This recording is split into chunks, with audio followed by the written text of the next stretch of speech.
The novel by New Zealand novelist Anna Smale, The Chimes, tells the story of a world that is governed and controlled through music.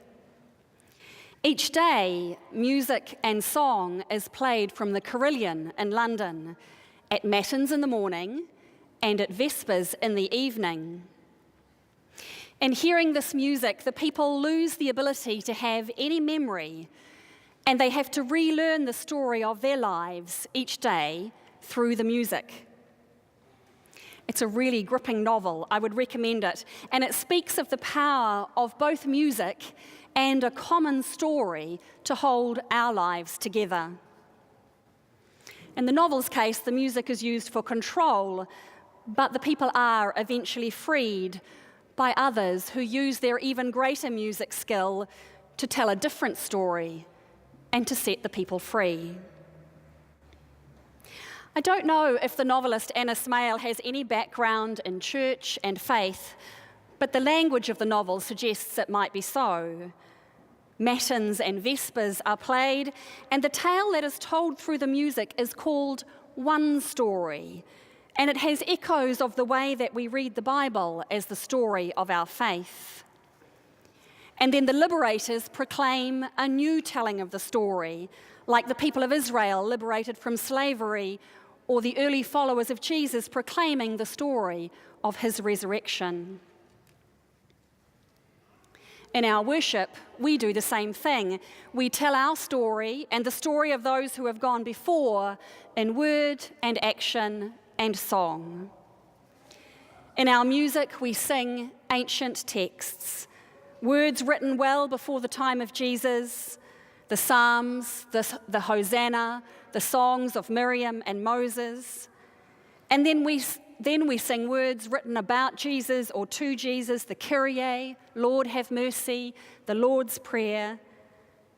Hymns from every century, hymns of praise, of lament, songs which help us reflect, others which drive us to action.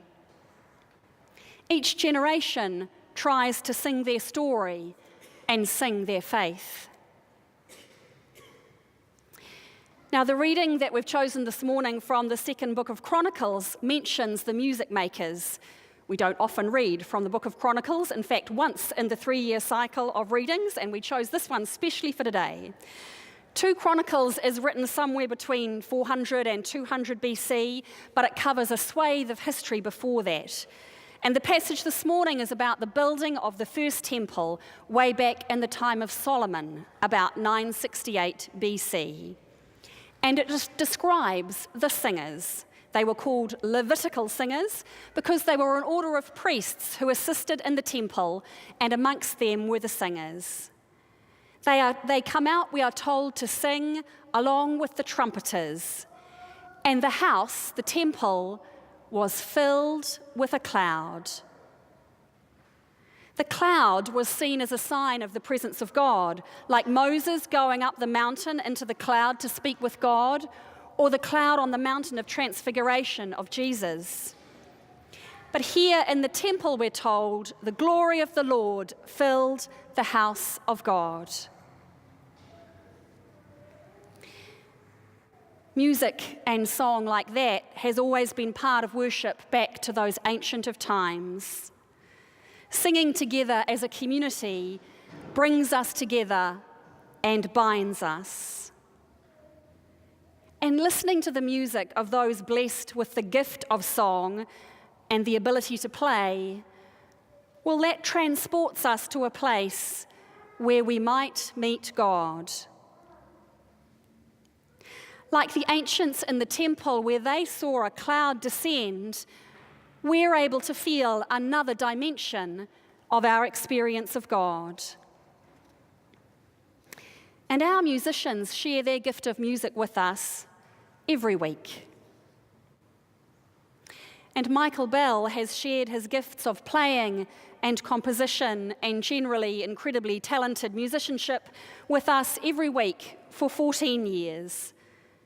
And what a gift that has been. What a blessing.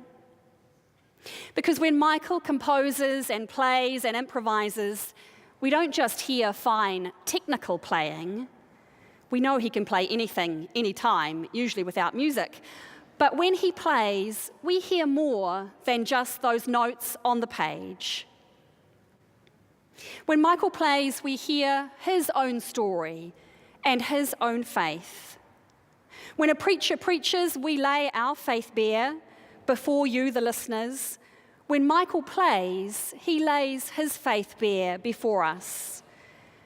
And I think that's why he inspires us so much and leads us to heaven so often with his music.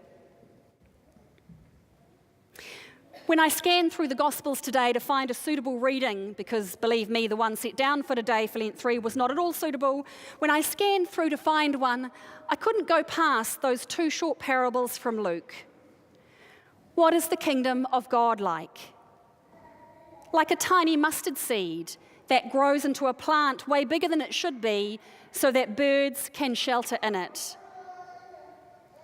What is the kingdom of God like?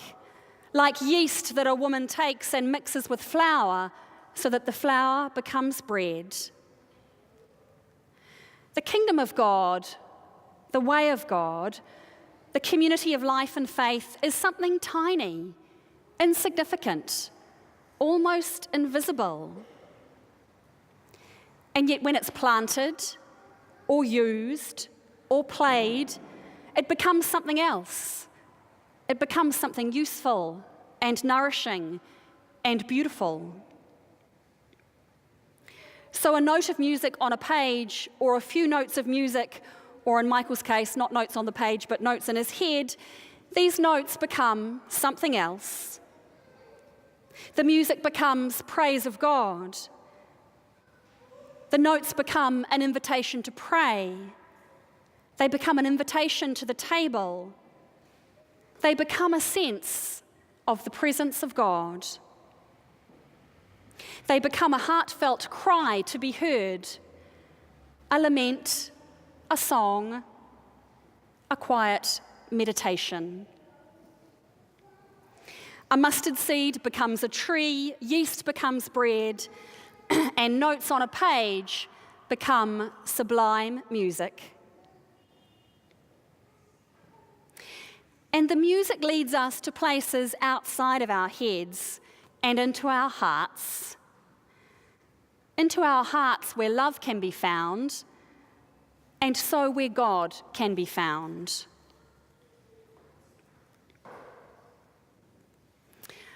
Michael, you have given this church and its people 14 years of music, translated into faith, and faith translated into music. You've played for us in times of sorrow and in times of joy. You've played for countless funerals, countless weddings, for ordinary Sundays and for the great festivals. You've composed and improvised and created. You've played Bach for us a lot, and a few other composers as well. You've given of your talent, and we are so grateful. Your compositions will stay with us, we are glad to say, and we will continue to enjoy them. Like the yeast mixed in with flour, they are part of us now. And we know that God will bless you on this next stage of your musical journey, and we know that you will continue to bless others with your great gift of music. And we will continue with our calling to be a community of faith in this place. We will sing and say together the mysteries of our faith. And every now and then, that cloud of wonder and God's presence will descend upon us. And we will be very grateful.